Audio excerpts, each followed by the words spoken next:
Yes, folks, according to Sean Dobson, CEO of Amherst, he is saying it is a good time to sell your home and rent. The notion behind this is, of course, you will buy back later, you will time the market, all of those things. I do want to point out one thing about Sean. Sean Dobson is the CEO of Amherst.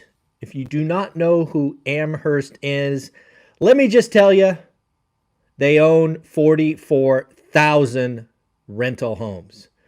So could the CEO be talking his book, say, hey, take all your equity out of your home, come rent one of my places?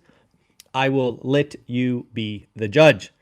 It is pretty interesting to me because as the CEO of Amherst, I believe one of his jobs is to maximize the return to shareholders, right? It's one of the jobs of an executive. And if Sean Dobson truly believed it was time to sell single-family homes and rent, what would Sean do? He owns 44,000 of these things. Wouldn't he sell? Wouldn't he sell each and every home and come back later? Me think so. Yes. I also think it is very odd when somebody recommends that you sell perhaps your best asset. And folks, to be clear, I'm not talking about the home.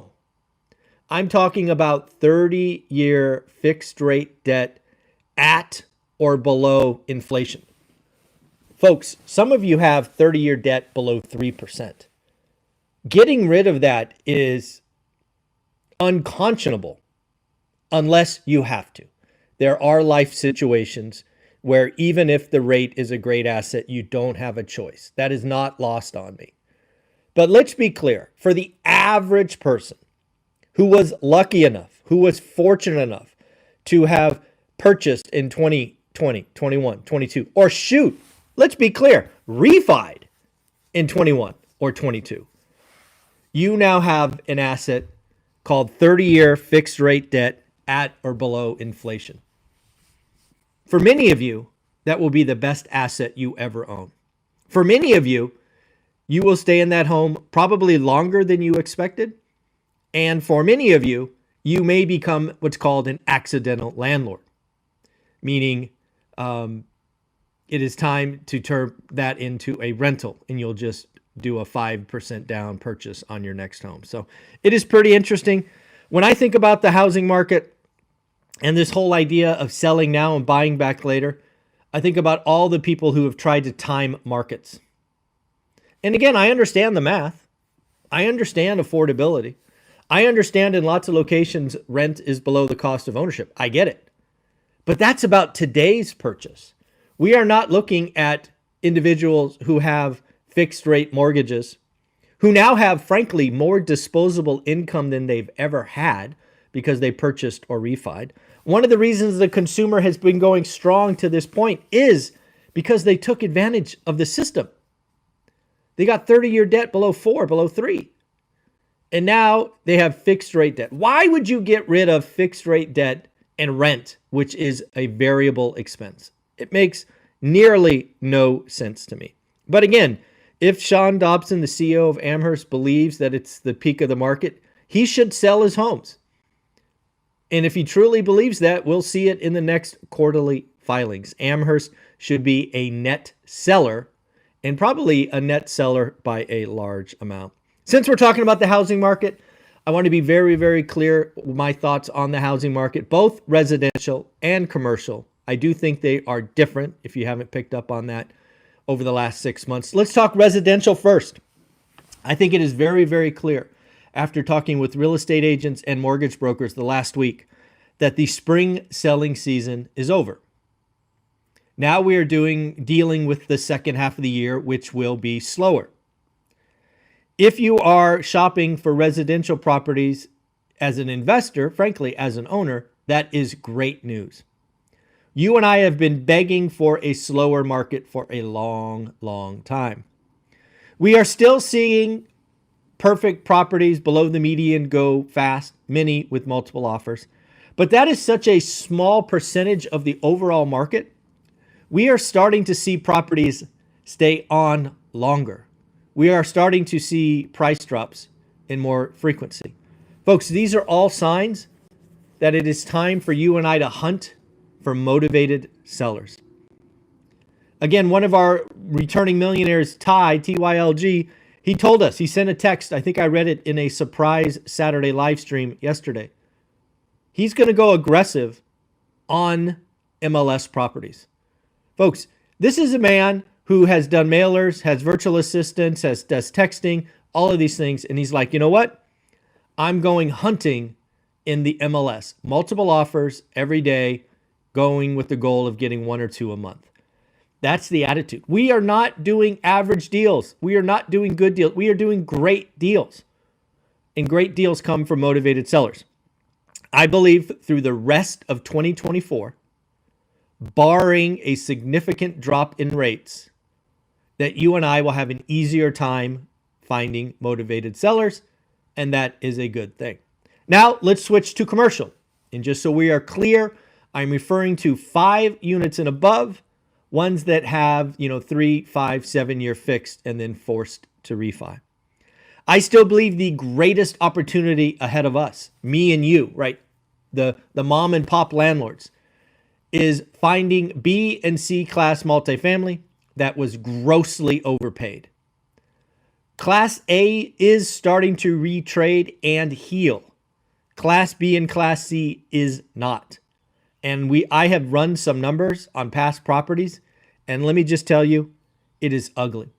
There is no chance that a owner of a B or C class property who overpaid is going to put in 30 or 40%. Folks, the amount of cash in refis coming, or at least requested, are crazy. So again, it is something I am getting ready for. It is still not here. It is not here, not here, not here, but it is coming. It is a mathematical certainty.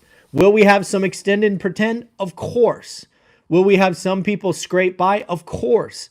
But we will also have plenty of people give up. I have been here before. Let's talk about regret. Let's talk about regret. I read an interesting article from an oncologist, a cancer doctor. Her name is, I'm going to butcher it, but I'm going to try. Siddhartha Mukherjee. I apologize. I tried. There are 5 things that people regret. And this is from an oncologist in hospice, right? You're days away from expiring. These are in order. I'm going to go from the bottom up, leaving you with number 1. And I want you to think about these because I have had conversations, right? I have been fortunate enough to travel with some very, very rich people who are decades older than me. And a lot of these conversations are around regret. It's wild to think about. You're worth 10, 50, 100 million. And all you want to talk about with a quote unquote stranger is regret. It's pretty wild. Anyways, the oncologist. I wish I had let myself be happier. I wish I let myself be happier. Wild. Number 4, I wish I had stayed in touch with my friends. Think about that. Maybe text a friend today that you haven't seen in a while. I'm just saying. Number 3, I wish I had the courage to express my feelings. Wow. Number 2, I wish I hadn't worked so hard. And number 1, I wish I had lived the life true to myself and not a life others expected. Ouch. That hurt. All right, folks, let's talk about the big week ahead. We just got the jobs number, which, again, high level was a huge beat. Unemployment up to 4%, going the wrong direction. We broke down the jobs number yesterday. It was full of holes and distress. Watch yesterday's surprise live stream for all of that. Now we have CPI. Wednesday's a big day. Wednesday, we get CPI in the morning, 5:30. By 11 o'clock, 11:30, we have the Fed and the Fed rate decision. So the headline forecast, again, remember, when we talk inflation, we talk 4 numbers. Headline inflation is forecast to be up 0.1 month on month. Last, 0.3. So coming in. Headline inflation is once again expected to be 3.4. It was 3.4 last month. Core, which again, X energy, X food, month on month, 0.3, same as last month. And core is expected to tick down to 3.5%. As I have said, I think for 4, maybe 5 weeks, when I've looked at how CPI, aka inflation, is calculated, when I look at quote unquote the base effect is where a month rolls off and the next month comes on. I am very nervous, specifically about headline. I'm going to say right now, yeah, why not? I'm going to expect CPI inflation to post 3.5. I think CPI headline will go up to 3.5. The reason is simply because of math. The base effect rolling off is going to cause a very small base effect rolling off is going to cause this 0.1% increase to take CPI headline to 3.5%. So we will look at that on Wednesday. Again, we also will get the FOMC, the Fed's decision, i.e. no raise, no cut. We will have the Fed announcement, blah, blah, blah. We're data dependent. But then we get Jerome Powell in front of the microphone, and that's where fireworks will happen. Will he talk about rate increases? Will he talk about rate cuts? Shoot, Canada and the ECB have already cut. The Fed is behind the curve. Will he talk about that? Will he talk about the consumer? Will he talk about housing? What will he talk about? On Thursday, we will get PPI. Again, think wholesale inflation. And then Friday, consumer sentiment. Again, what is going on with the consumer? If memory serves, consumer sentiment did surprise to the upside last month. We will see if that's a blip or not. At the end of the day, folks, I want you to know that the school for One Rental at a Time is rocking and rolling. We had a live Q&A yesterday. Thank you for putting that together, guys. I had a blast. It is available inside school. Go to the classroom section. Look at live Q&A. You'll actually see the 2 school live Q&A sessions there. Also, if you are in school, remember today, 9 a.m., you'll get the opportunity to interact with Simon, the uneducated economist. And then tomorrow, by popular demand, the one and only Greg Dickerson is coming back, someone who was on the channel for 3 years in a row. A lot of you asked to see what Greg is up to. So again, the school community is about providing value. It is about asking questions. Already in the school community, I'm seeing more and more people ask, hey, this is my situation. Give me some advice. Tell me what you would do, which is a great thing to do in the community. Also, we are in the top 1,600 schools, which I am greatly appreciated. We were in the 4,000s a few weeks ago, so we are increasing not only students, but activity. If you're in the group, please like, comment, interact. That is part of the math. And then the other thing I'm looking to do is in July, I'm going to start a 5-day challenge where I reach out to everybody in the school and say, hey, what do you want to accomplish in the next 6 months? For some of you, that's going to be find my first deal. For some of you, that's going to be find my next deal. And what I'm going to do in that situation is I'm going to architect 5 different days where I bring on different millionaires to help you specifically. Folks, the school community is about helping people right now. The Facebook community that I have is 2,000 members strong and not going anywhere.